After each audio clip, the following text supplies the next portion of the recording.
Welcome to Kamasutra. अगर आप इस चैनल पे न्यू हैं तो चैनल को सब्सक्राइब कर लीजिए। तो चलिए शुरू करते हैं आज हमारा फर्स्ट चैप्टर।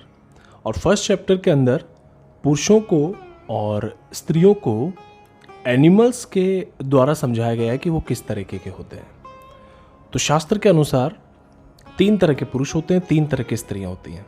अब पुरुषों को जो संज्ञा दी गई है वो उनके मेन अंग की लंबाई के अनुसार दी गई है, और स्त्रियों को जो संज्ञा दी गई है वो उनके मेन अंग के गहराई के अनुसार दी गई है।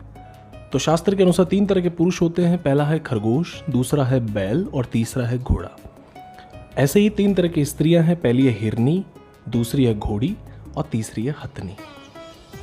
अब शास्त्र कहता है कि अगर ये जोड़े आपस में सही तरीके से मिलते हैं तो उसको हम परफेक्ट मैच कहते हैं। ठीक है, अब वो आप चाहे किसी भी टर्म में ले लीजिए, लेकिन कहीं ना कहीं कई बार ऐसा हो जाता है जिसकी वजह से ये जो आपस के जो जोड़े होते हैं वो अदल बदल भी हो जाते हैं, किसी ना किसी कारणवश हो जाते हैं, या फिर समटाइम्स आप खुद चाहते हैं अदल बदल कर करना। ठीक है, तो अगर कोई खरगोश पुरुष कोई हिरनी स्त्री के साथ रहता है या फिर मेन क्रिया करता है तो उसको समरथ कहते हैं। ऐसे ही बैल पुरुष घोड़ी स्त्री के साथ तो समरथ, और घोड़ा पुरुष हथनी स्त्री के साथ तो समरथ। लेकिन अगर खरगोश पुरुष हथनी स्त्री के साथ मेन क्रिया करता है तो उसको निचरत माना गया है, मतलब अच्छा नहीं माना गया है। लेकिन वहीं पे अगर घोड़ा पुरुष एक हिरनी स्त्री के साथ करता है तो उसको उच्चरत माना गया है। तो ये कुछ तरह की संज्ञाएं दी गई हैं कि किस तरीके से आप प्रॉपर तरीके से अपने जोड़े के अंदर रह सकते हैं और किस तरीके से ज़्यादा लाभ प्राप्त कर सकते हैं।